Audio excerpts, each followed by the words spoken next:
네, 여러분 안녕하세요. 오늘은 과학시대의 신앙 마지막 장에 있는 12장 외계인은 존재할까? 라는 제목으로 같이 이야기를 나눠보려고 합니다. 이 책에서 여러 가지 재미있는 주제들이 있는데요. 기적 이야기도 굉장히 재미있게 읽었고요.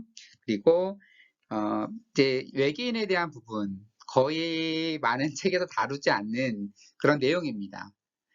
그렇다면 외계인을 만약에 발견하게 되면 우리의 신학 사상이나 종교적인 이해들이 어떻게 변할 수 있을까? 아니면 어떠한 영향이 있을까? 이런 것에 대해서 존 호트가 여러 가지 재미있는 고민들을, 생각들을 하고 있습니다. 그래서 이 외계인에 대한 부분들, 이것이 신학에 어떤 영향을 미치고 어떻게 과학과 신앙이 어떻게 조화되어 갈 수 있을지에 대해서 다뤄보도록 하겠습니다. 예, 여기에서도 갈등, 분리, 대화의 입장으로 먼저 설명을 합니다. 갈등 입장에서는 외계인이 발견되면 당연히 신앙이라는 것은 무의미해질 것이다. 이런 주장을 하겠죠. 분리 입장에서는 당연히 그 둘은 상관이 없는 것이다. 분리된 영역이다라는 얘기를 할 테고, 대화에서는 그 외계인의 발견과 그리고 신학적인 이야기들이 어떻게 조화될 수 있을까를 고민해 보겠죠. 그래서 이제 갈등 입장에 있는 분들은 이렇게 주장할 법합니다. 먼저 이제 외계인이라고 표현한 것을 이제 학술 용어로 본다고 하면 외계 지성체 ETI라고 표현할 수 있겠고, 저 어렸을 때는 ET라고 해서 extraterrestrial의 약자로서 그 ET라고 많이 했는데, 여기 외계 지성체라는 표현을 써서 ETI로 여기서는 얘기를 하고 있습니다. 이게 만약에 발견된다면 아브라함 신앙 전통은 끝이다, 종말이다라고 갈등 입장의 주장을 할 것 같습니다. 유일신교의 좁고 지엽적인 신은 이제 예배할 가치가 없다. 외계인이 발견되고 외계 생명체가 많이 있다는 거 알면 그래, 그 지구상의 이 조그만 지구상에서의 있었던 그 종교는 이제 무의미해질 것이다 라는 거죠. 그래서 만일 그 외계 생명체가 존재한다면 인류가 우주에서 특별한 존재라는 개념은 이제 무너질 것이다. 왜 인간만 있는 게 아니니까, 다른 생명체도 있는 거니까. 그래서 신에 의해서 특별하게 선택받았다고 하는 그런 믿음도 더 이상은 받아들여지지 못할 것이다. 우주의 다른 행성에 거주하는 지적 존재자들은 지구의 신학적 용어들을 결코 이해하지 못할 것이다. 다른 행성에서 다른 언어 체계니까 당연히 그들은 지구상의 신학적 언어를 이해하지 못하겠죠. 그래서 외계인들은 삶의 의미나 우주의 목적에 대한 인간의 우스운 질문에 대해서, 그러니까 이런 것을 이제 갈등 입장에서는 우습다고 보는 거죠. 이런 것을 궁금해할까? 우리는 삶의 의미, 목적 이런 것에 대해서 되게 진지한데 이런 것에 대해서 고민을 할까? 따라서 종교적 환상들은 더 이상 필요하지 않을 것이다. 예, ETI에 대한 과학적인 탐색, 그걸 줄여서 세티라고 하는데, 지금 이 탐사하는 저 과정 중에 있다가 잠시 쉬고는 있다고 해요. 그래서 외계 생명체가 있는지에 대한 과학적인 탐색, 이런 세티는 과학적 자연주의를 지지하는 문화적 분위기 속에서 가장 번창할 수 있다. 그래서 세티의 도전 정신과 아브라함 종교 전통의 자부심감한 지역주의 문화에는 근본적으로 갈등이 존재한다. 이제 과학주의자들 입장에서 이런 세티, 외계 생명체를 탐사하고자 하는 이러한 시도들, 그런데 아브라함 종교 전통에서의 선택받고 특별하다고 하는 그러한 주장들, 이런 종교 사상들은 당연히 충돌할 수밖에 없지 않냐라고 제 갈등 입장에 있는 분들은 이렇게 주장할 법합니다. 그렇다면 이제 분리의 입장에 있는 분들은 어떤 얘기를 할 수 있을까요? 우리 하나님께서 인류 외에 다른 영적인 존재들도 창조하셨다고 믿기 때문에 과학 탐험가들이 세티 활동을 통해서 결국 물리적 우주 내에 다른 지적 존재자들을 발견한다고 해도 그것이 우리에게 충격적인 사건은 아닐 것이다. 왜냐하면 하나님은 모든 영적인 존재자, 세상에 존재하는, 우주에 존재하는 모든 존재자들을 창조하셨다라는 것이 우리 기본적인 신앙 믿음이기 때문에 다른 행성에서 무엇인가 발견된다고 그래서 그게 무슨 큰 위협이 될까 하는 것이죠. 따라서 이티아이아 발견은 하나님의 창조, 사랑, 섭리에 관한 우리의 이해를 크게 변화시키지는 못할 것이다. 솔직히 말해서 세티가 외계 생명체 발견에 성공한다고 해도 이미 하나님의 무한하고 창조적인 화려함에 조율된 우리의 신앙과 신학에는 거의 타격이 없을 것이다. 우리는 하나님의 그 창조적인 화려함,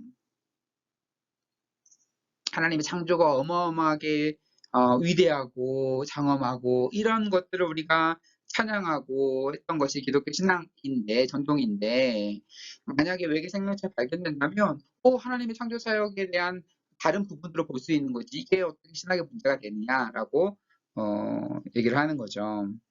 그래서 빅뱅의 우주 또는 다중우주의 가능성도 포함해서 이런 우주는 다른 문명들이 존재하는 것은 아브라함의 하나님의 무한하고 고갈되지 않는 풍성함의 전적으로 부합한다.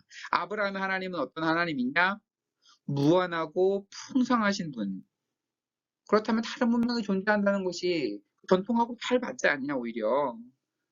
근데 그럼에도 불구하고 우리가 ET 외계 생명체 간에 실제로 신학적인 대화가 가능한지를 추측하는 것은 시간 낭비일 것이다. 그래서 외계 생명체가 밝혀진다 그래도 그것이 신학이 전혀 문제가 안 되고 오히려 하나님의 풍성하심, 신비하심, 놀라우심을 드러내는 하나의 현상에 불과할 것이다. 그런데 엄밀히 말해서 그 외계 생명체와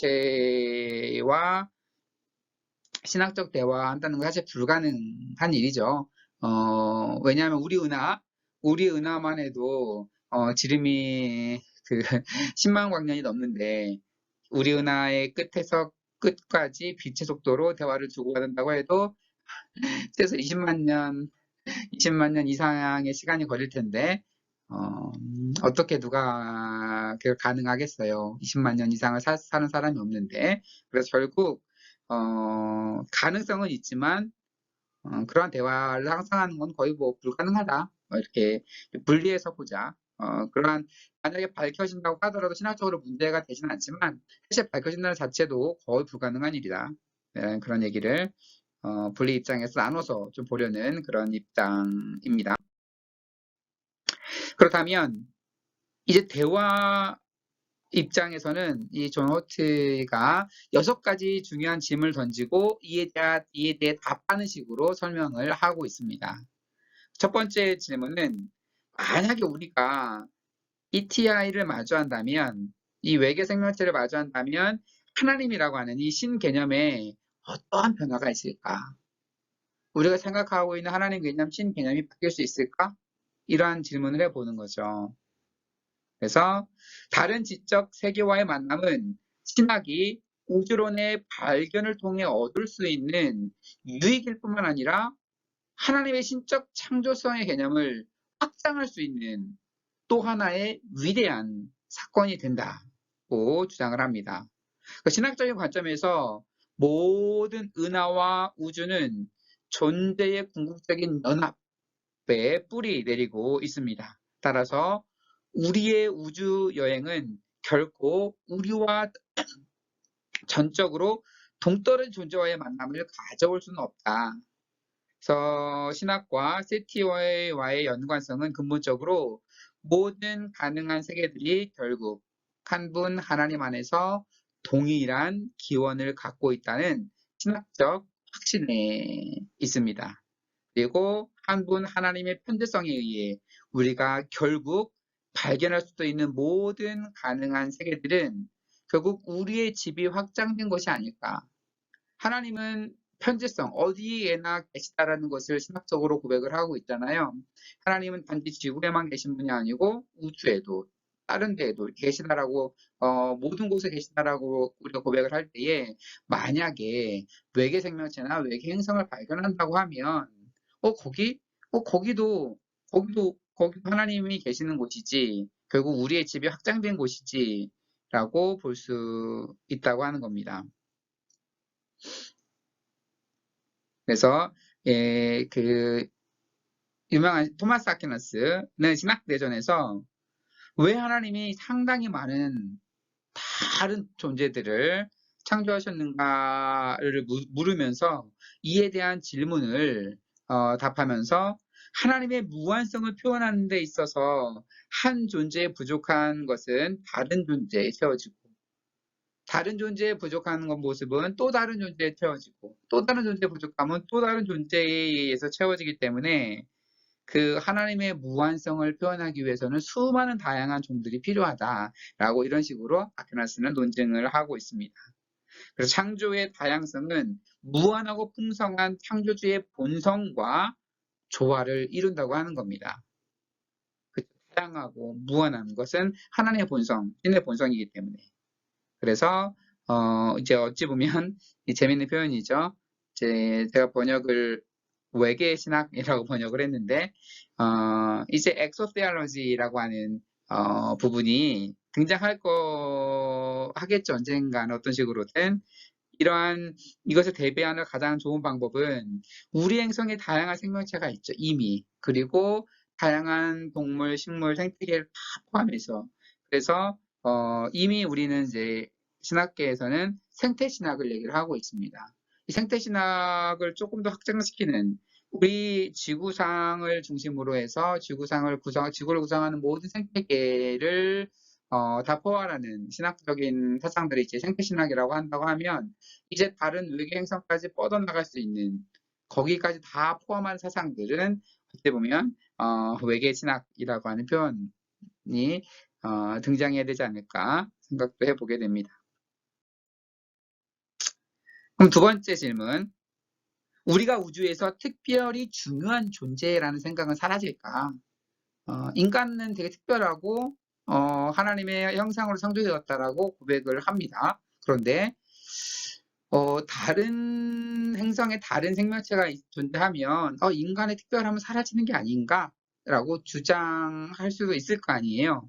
이에 대한 답변은 이렇게 획득하게 됩니다.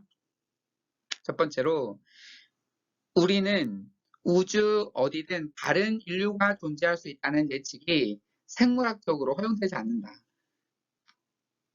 생물학적 관점에서 보면 우리랑 똑같은 종이 어떤 행성에서 똑같은 방식으로 진화했을 가능성은 제로에 가깝죠.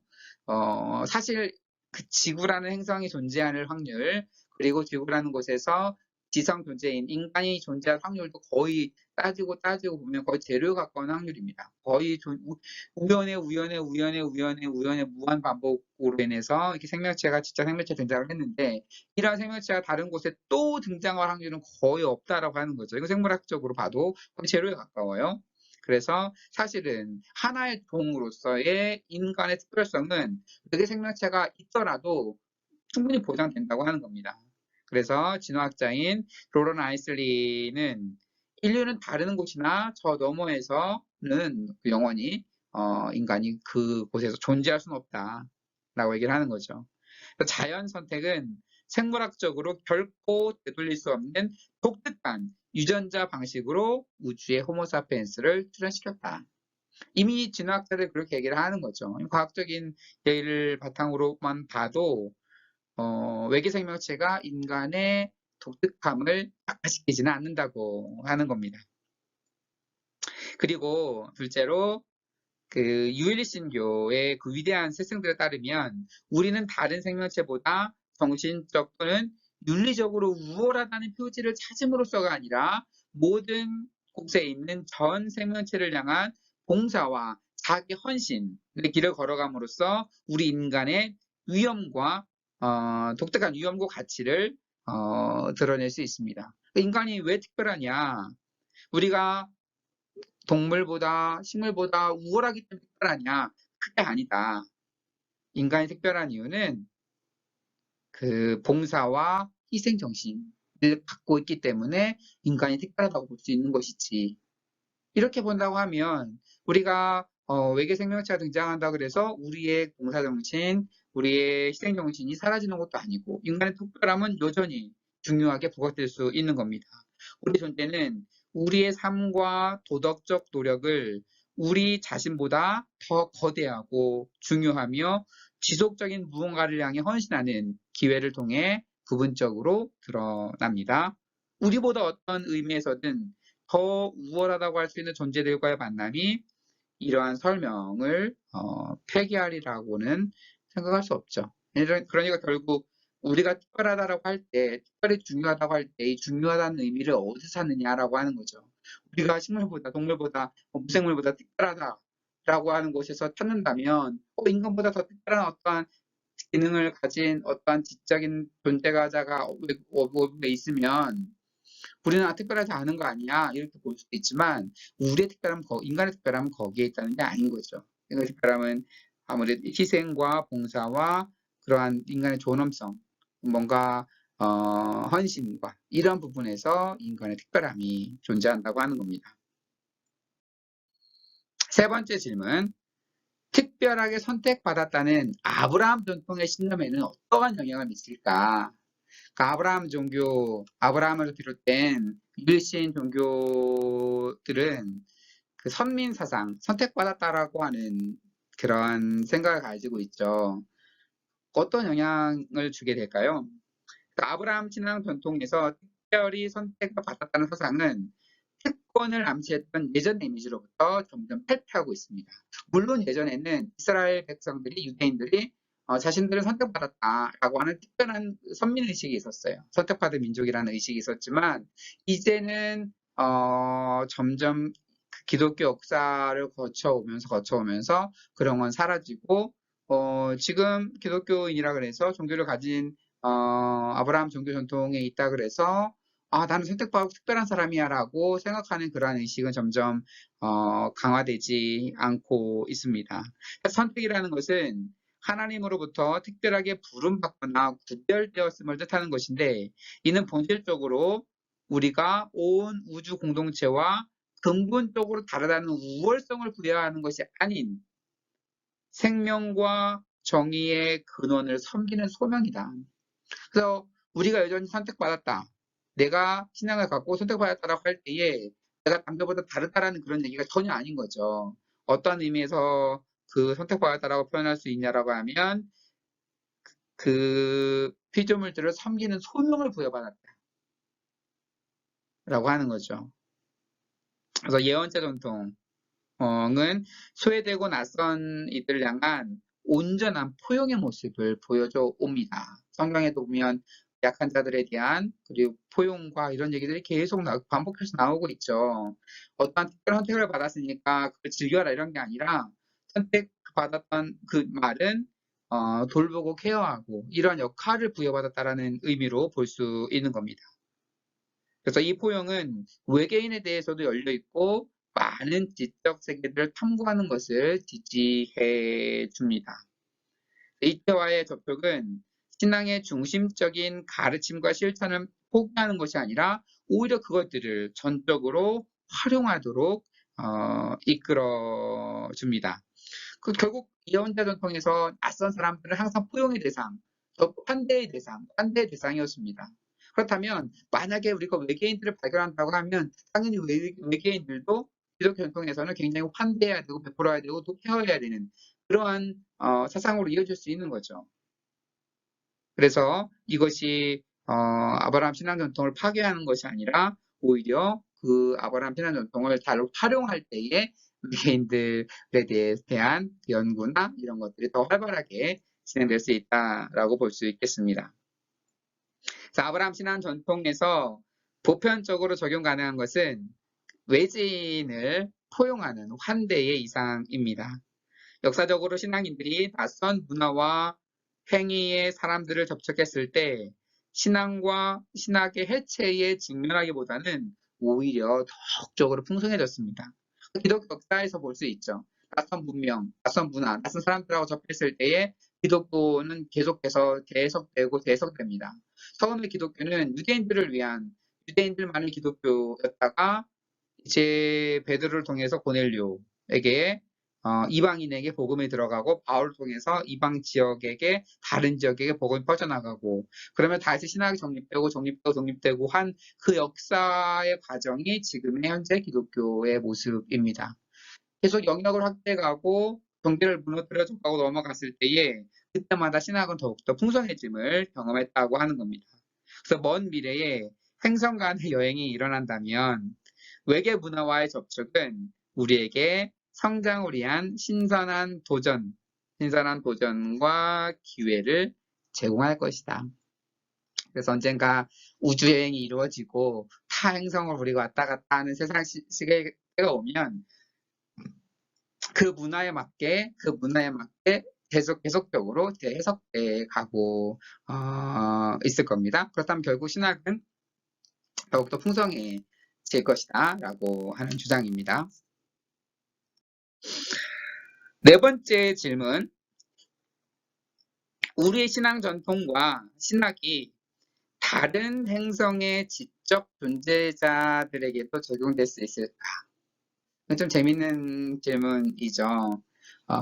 우리 이제 기독교 전통에서 이렇게 신학 교리를 만들고 교리가 형성되었고 그 다음에 이렇게 믿고 이렇게 되면 구원에 이른다 여러 가지 많은 이런 교리가 세팅이 되어 있는데 이것이 만약에 다른 생명체가 발견된다고 하면 동일하게 적용이 될까라고 하는 거죠. 외계인을 만났어요. 외계인에게 외계인을 전도를 해요.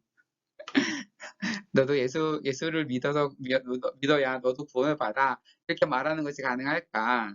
뭐 이런 질문으로까지 확장해서 이해해 볼 수 있겠죠. 우리가 하나님 또는 신이나 또는 구원 같은 개념을 포함해서 우리의 가장 깊은 소망들을 그들과 의미 있는 방식으로 공유할 수 있기 위해서는 그들이 어떠한 형태의 생명과 지능을 갖추고 있어야 될까에 대한 궁금증이죠. 만약에 지금 기독교에서 말하는 구원이 외계 생명체에 그대로 적용되려면 그들은 어떠한 모습을 갖춰야 할까? 우리의 종교적 신념들에 대해서 그들과 대화하고 그들의 종교적 신념들을 우리가 이해할 수 있기 위해서는 우주의 지적 생명체가 어떠한 특성을 가져야 할까에 대한 부분도 질문해 볼 수 있을 겁니다.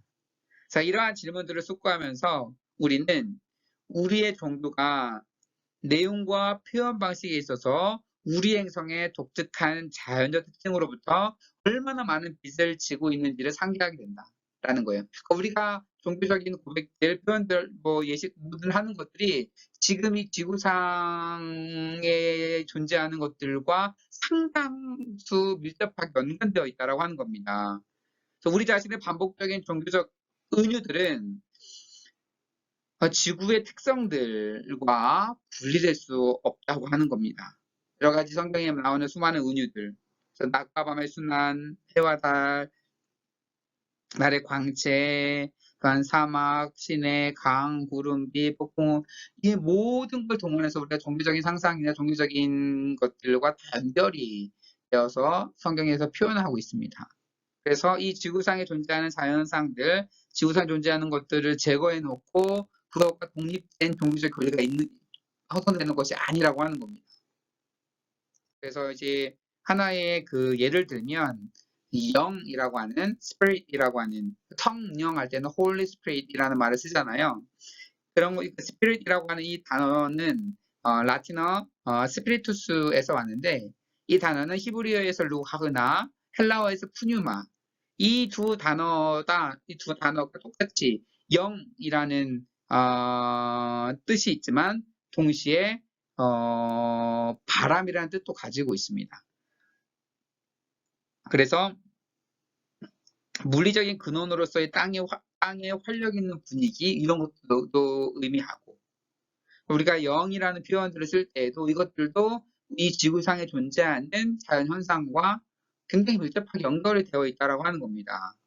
그래서 토마스 베리는 만약 우리가 달과 같은 걸 살았다면 어떤 형태의 종교를 가졌을까?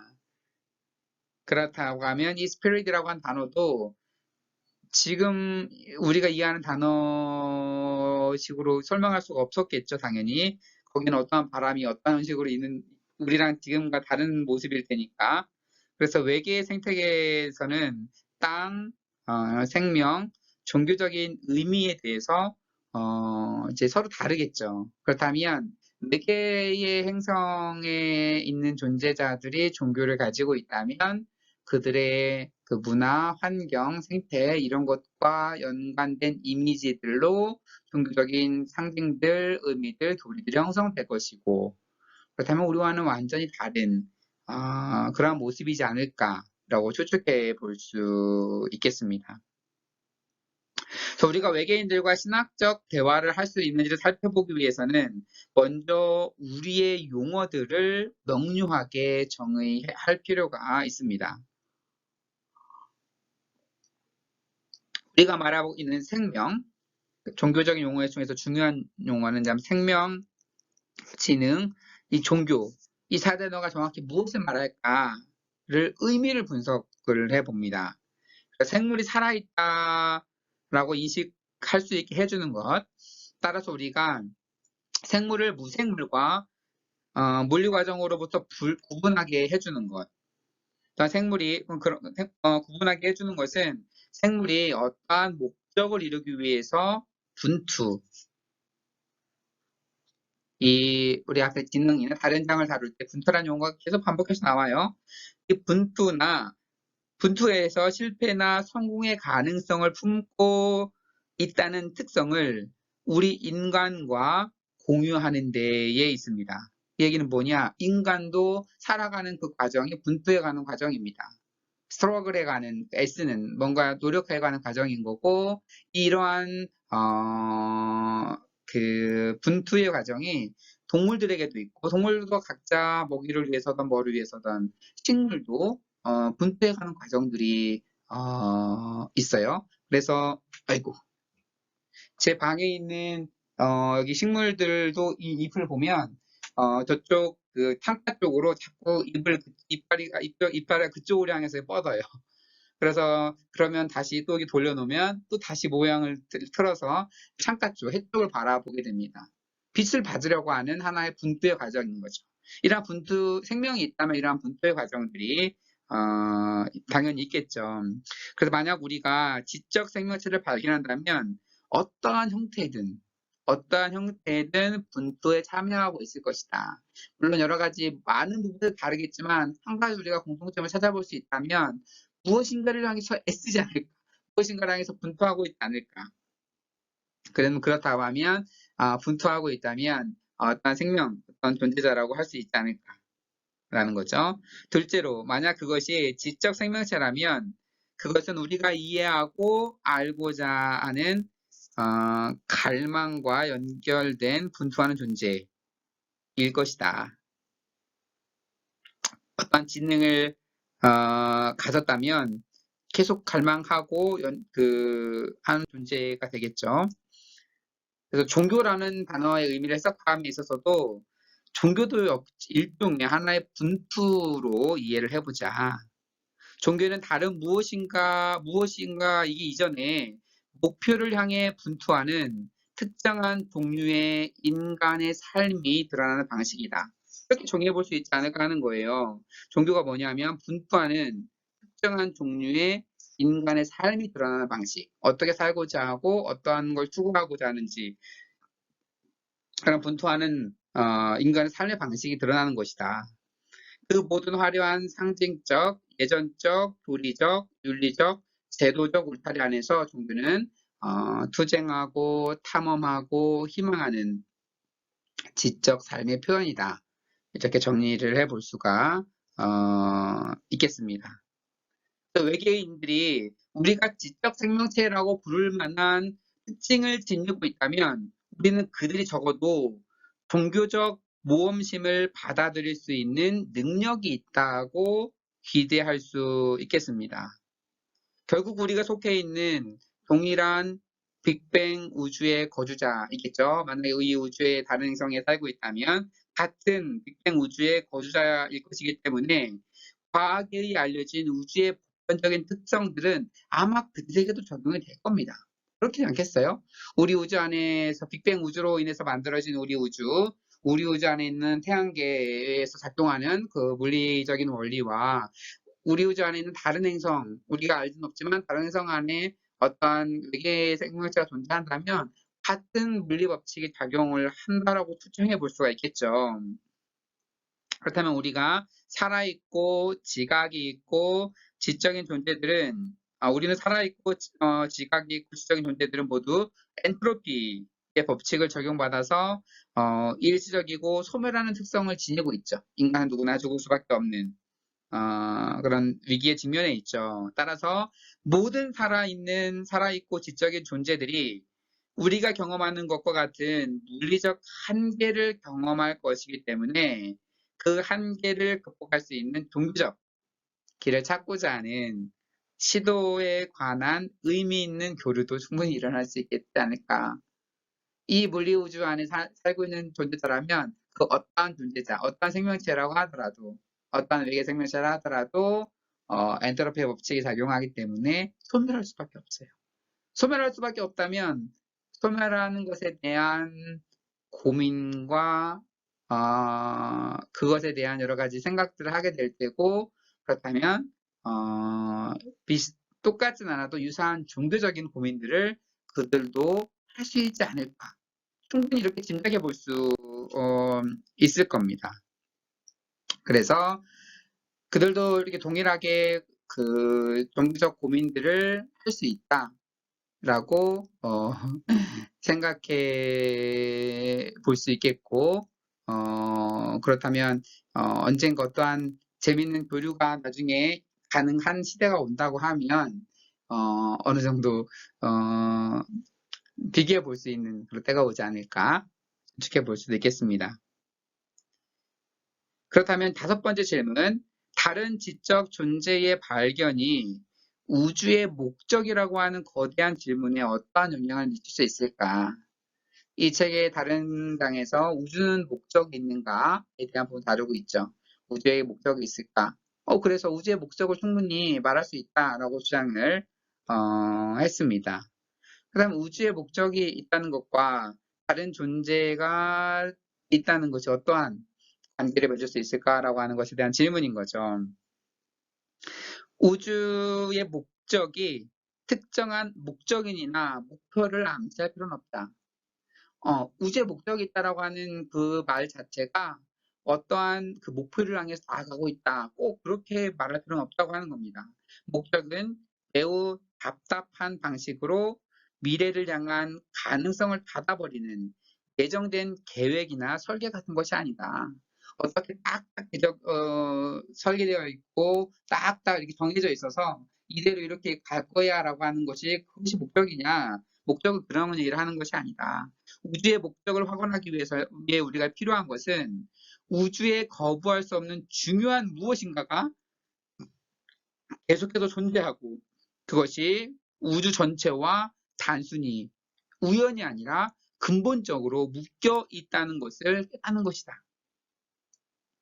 그 ETI의 존재는 생명과 지능의 출현이 생명과 정신이 없는 우주에서 순전히 비현실적이고 무작위적인 통계적 일탈의 결과라고 말하는 진화론자들의 주장을 제고하게 만듭니다. 그래서 만약 여러분이 여기에서 말하고 있는 이러한 우주의 목적이나 이런 것에 대한 주장들을 거부한다면 그것은 여러분이 지금 이 순간 의심하거나 거부하도록 판단한 스스로의 지능의 가치를 자연스럽게 인정하고 있을 뿐이다 라고 하는 거죠. 스스로 지능의 본질의 중요성을 계속해서 거부하는 것은 불가능하다. 난 이거는 받아들이지 않아. 목적에 대해서 방금 말한 거 나 그거 받아들일 수 없어. 라고 얘기하는 순간에 이미 받아들이지 않는다라고 하는 그 행위 자체가 그 자체가 무엇인가를 인정할 수 있는 자기 정신에 대한 신뢰를 하고 있는 거죠. 내가 올바로 판단을 할 수 있는 능력이 있고, 내가 지능이 있고, 그래서 내가 가진 지능을 가지고 나는 이것을 목적이 있거나 하는 것을 받아들이지 않을래. 라는 것이 전제가 되어 있는데, 그렇다면 그러한 자기 지능을 신뢰한다는 그 자체만으로, 자기 지능을 신뢰한다는 그 자체만으로도, 지능의 가치를 자연스럽게 인정하고 있는 거죠. 네. 그래서 스스로 지능의 본질적 중요성을 계속해서 거부하는 건 불가능하다. 어, 인간의 지능은 어느 순간에 갑자기 생겨난 아주 별볼이 없는 진화의 산물이야 라고 말할지 모르지만 그러한 주장을 하는 사람도 그러한 주장이 옳다라고 생각하니까 주장을 하는 거잖아요. 그렇다면 그 주장 자체가 그 사람이 올바른 지능과 지능을 가지고 있고 나름대로 판단할 수 있다고 하는 것을 스스로 증명해 준 것에 불과한 거죠. 그렇다면 결국 지능은 특별하다고 가치가 있다라고 하는 것을 우리는 충분히 논리적으로 말할 수 있게 됩니다. 그래서 방금 제시한 주장에 대한 판단을 내림으로써 여러분은 정신뿐만 아니라 이해하고 비판하고 깨닫는 정신의 역량을 얼마나 스스로 소중하게 여기는지를 이미 보여준 것입니다. 이걸 부정한 자체만으로도 어, 정신의 그러한 판단력, 그 지능의 특별한 소중함을 이미 증명하는 것이나 다름이 없는 거죠. 이 광대한 우주에서 지능의 단 하나의 사례 또는 하나의 행성 기지의 발견만으로도 지적 존재의 탄생까지 진행되어 온 전체 이야기는 목적이 있는 것으로 받아들일 수 있게 된다.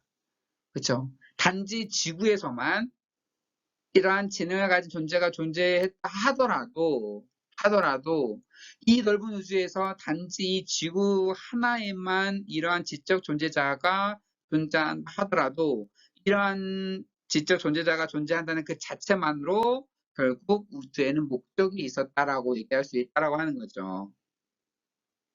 이는 특히 거대한 우주 이야기가 지적 생명체 등장과 분리될 수 없기 때문입니다. 거대한 우주가 있고 인간의 지적 특별한 지능을 가진 어떤 존재자가 등장을 했어요. 그렇다면 이 우주는 이 지적 생명체의 등장과 당연히 연결되어 있죠. 없다가 지적 생명체가 어느 순간에 등장했다는 자체만으로 어떠한 하나의 큰 목적을 품고 있었다라는 얘기를 할 수 있지 않을까. 물리학과 천체 물리학의 도움으로 이제 우리들은 137억 년의 우주 이야기와 우주의 물리적 특성에 복잡하게 우리 지능들이 여기에 연결되어 있다는 사실을 이해할 수 있게 됩니다. 그러므로 우주가 본질적으로 목적이 없다라는 주장은 자의적인 주장에 불과하다. 우리 지능이 등장한 거는 단지 어느 순간에 똥 하고 나타난 게 아니라 우주의 긴 역사와 다 연결이 되어 있다고 볼 수밖에 없는 거죠. 그렇다면 이 우주는 무엇인가 가치 있는 무엇인가 특별한 것을 양산을 마치 염두에 둔 것처럼 물론 그것을 위해서 계획적으로 진행된 건 아니지만 결과적으로 등장한 사실만으로도 이 지능의 특별함을 얘기할 수 있다면 이 지능을 존재한 이 우주는 어떠한 하나의 목적으로서 설명하기에 충분하다라고 하는 겁니다. 사실 이 부분은 다른 챕터 11장에서 자세하게 좀 다루고 있는 부분이기도 합니다. 우주가 궁극적으로 반지성적이라는 주장을 진지하게 제기하는 것은 우주에 관한 우리의 과학적 이해에 근거해 볼 때 그러한 주장을 가능하게 한 바로 그 정신의 기반을 파괴하는 듯 보인다. 그러니까 아까 설명했던 부분이죠.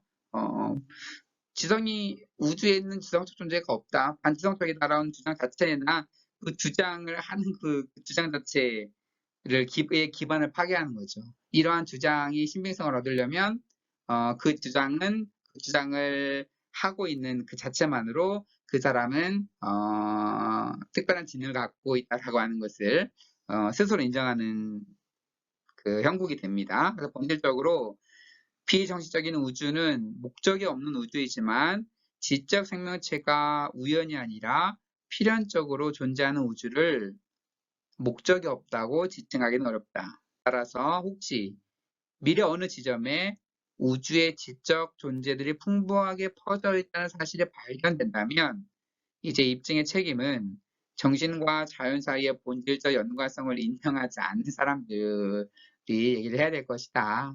네. 결국 얘기 무슨 얘기예요? 만약에 지적 생명체가 우리 지구 말고 다른 곳에서 또 존재한다면 그럼 거기에서도 이 거대한 우주 역사 이야기의 목적에 대한 부분을 다시 말할 수가 있게 되는 거죠. 그래서 지적 생명체가 등장하고 많이 등장하고 발견할수록 이 우주는 마치 어떠한 목적이 있었다라는 것을 더 드러내주는 그런 형국이다. 그렇기 때문에 결국 목적을 반대하는 사람들, 인간의 지능의 존재를 거부하는 사람들은 인간의 지능뿐만 아니라 다른 외계 생명체의 지적 생명체의 지능, 지적인 부분도 거부해야 되기 때문에 사실 입증의 책임은 우주의 목적이 없다라고 말하는 사람들에게 도입이 된다라고 하는 겁니다.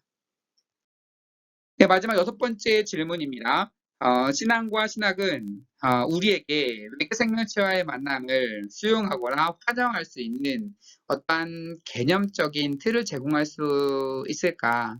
단지 마지못해서 외계 생명체를 받아들이는 것이 아니라 굉장히 잘 받아들이고 심지어 환영하면서 받아들일 수 있는 어떠한 틀을 마련해 줄 수 있을까?에 대한 질문입니다. 그렇다면 신학은 일반적으로 예측보다는 반응하는 그런 편이었습니다.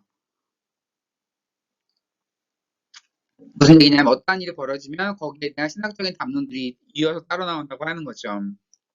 물론 일부 예언자들의 목소리들이 시대의 표징을 읽거나 다가올 일들에 대해 적절한 경고를 제기할 수는 있습니다. 그러나 대체로 신학이 유한하고 근시안적인 인간에 의해서 다루어지다 보니까 예측이 정확한 경우는 사실 드뭅니다. 그래서 인류 역사에서 전례 없는 사건에 대한 위기나 과학 영역에서의 새로운 발견과 관련해서 일어나는 위기를 해결하는 데에 어, 네, 도움이 되지 않습니다. 정말로 지배적인 신학 전통의 내용들은 대부분 위기에 대한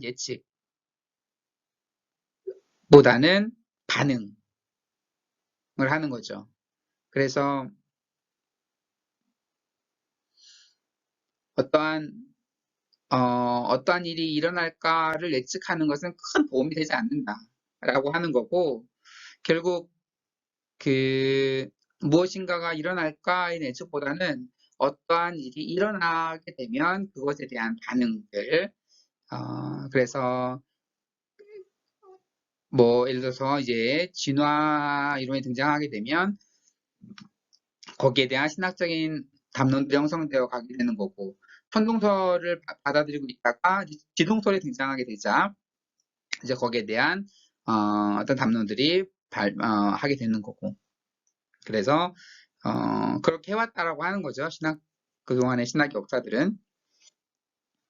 예, 그리고 테일하르드 샤르댕은 복잡성이 증가하고 의식의 등장을 향하는 방향성이 우주 전체의 성향일 수도 있다라고 추측을 했습니다. 이 테일하르에게 우주의 목표나 목적은 복잡한 의식이 출현하고 더욱 강화되는 것에 관련이 있습니다. 그래서 그에 의하면 우주에서 물리적 복잡성이 증가할수록 의식 역시 증가한다고 봅니다. 그러나 그가 인정하듯이 의식의 우주적 진화는 여전히 완성되려면 한참은 더 걸린다라고 봅니다. 테일하르는 의식이 있는 평행 세계들이 다른 곳에서 진화하고 있지도 않을까. 굉장히 오래전, 네, 이러한 생각들을 하게 된 거죠. 그래서, 인간 진화에 대한 가능성, 아까 외계에 대한 가능성, 외계에서 어떠한 생명체가 존재할 가능성에 대해서 이 데아르드 샤르댕은 얘기를 했습니다. 신학적으로 말하면 전체 우주는 하나님의 신비 안에서 진행되는 진화의 여정에 있고 하나님은 이 우주에 계속해서 좀 더 참여하고자 하십니다. 상상컨대 우주 곳곳에 있는 여러 행성들이 생명, 의식, 자유, 그리고 결과적으로 자비의 능력을 갑자기 드러내기 시작할 때 하나님과 피조물의 만남은 여러 행성에서 일어날 수 있다고 말하고 있습니다. 지적 생명체는 우주적 아름다움의 한계에 지나지 않는다. 하나님 만드신 아름다운 우주의 하나의 부분에 지나지 않는다라고 하는 겁니다. 우리는 아름다움을 돋줄하는 우주의 목적이 전 우주에서 얼마나 다양한 방식으로 펼쳐질지를 상상조차 할 수가 없습니다. 아마도 아름다움을 향한 목표가 우주의 목적을 선사하기에 충분한 요소일 수도 있습니다. 물론 그 아름다움을 즐거워할 수 있는 지적 주체들이 없다면 그러한 결론에 도달하지는 못할 것이다 라는 점은 분명한 사실입니다. 그래서 이제 이렇게 저 노트에는 6가지의 외계 생명체에 대해서 제기될 만한 질문들을 질문을 제기를 하고 그에 대한 나름대로의 신학적 답변들을 통해서 외계 생명체의 등장이 인간의 특별함을 약화시키는 것도 아니고 신학적 담론을 무용화시키는 것도 아니고 선민 사상들에 위배되는 것도 아니고 어떠한 신학적인 목적, 신학에서 말하는 목적의 부분들 또한 그걸 어떻게 받아들일 수 있는지에 대한 부분들 모든 면에서 크게 문제될 것이 없다. 오히려 아브라함 종교, 성경에서 말하고 있는 그 아브라함 종교의 하나님의 모습은 오히려 외계 생명체의 등장과 더 잘 어울릴 수 있다라고 얘기를 하고 있는 거죠. 그래서 어떻게 될지 모르죠. 이제 계속 세티가 활동을 하게 돼서 만약에 언젠가 외계 생명체가 발견하게 되고 그리고 지금의 그 소통 방식은 아니지만 어떠한 소통 방식을 통해서든 인간과 교류하는 시대가 온다고 하면 더 다른 재미있는 이야기를 할 수가 있을 것 같아요. 근데 물론 분명한 것은 기독교 신앙에서 말하는 하나님의 창조와 그 모든 부분과 크게 위배되는 부분은 없을 것이다 라는 것이 이 책의 결론으로 제기되고 있는 그런 부분입니다. 네, 이렇게 해서 외계는 존재할까까지에 대한 부분 재미있게 같이 좀 이렇게 봤고요.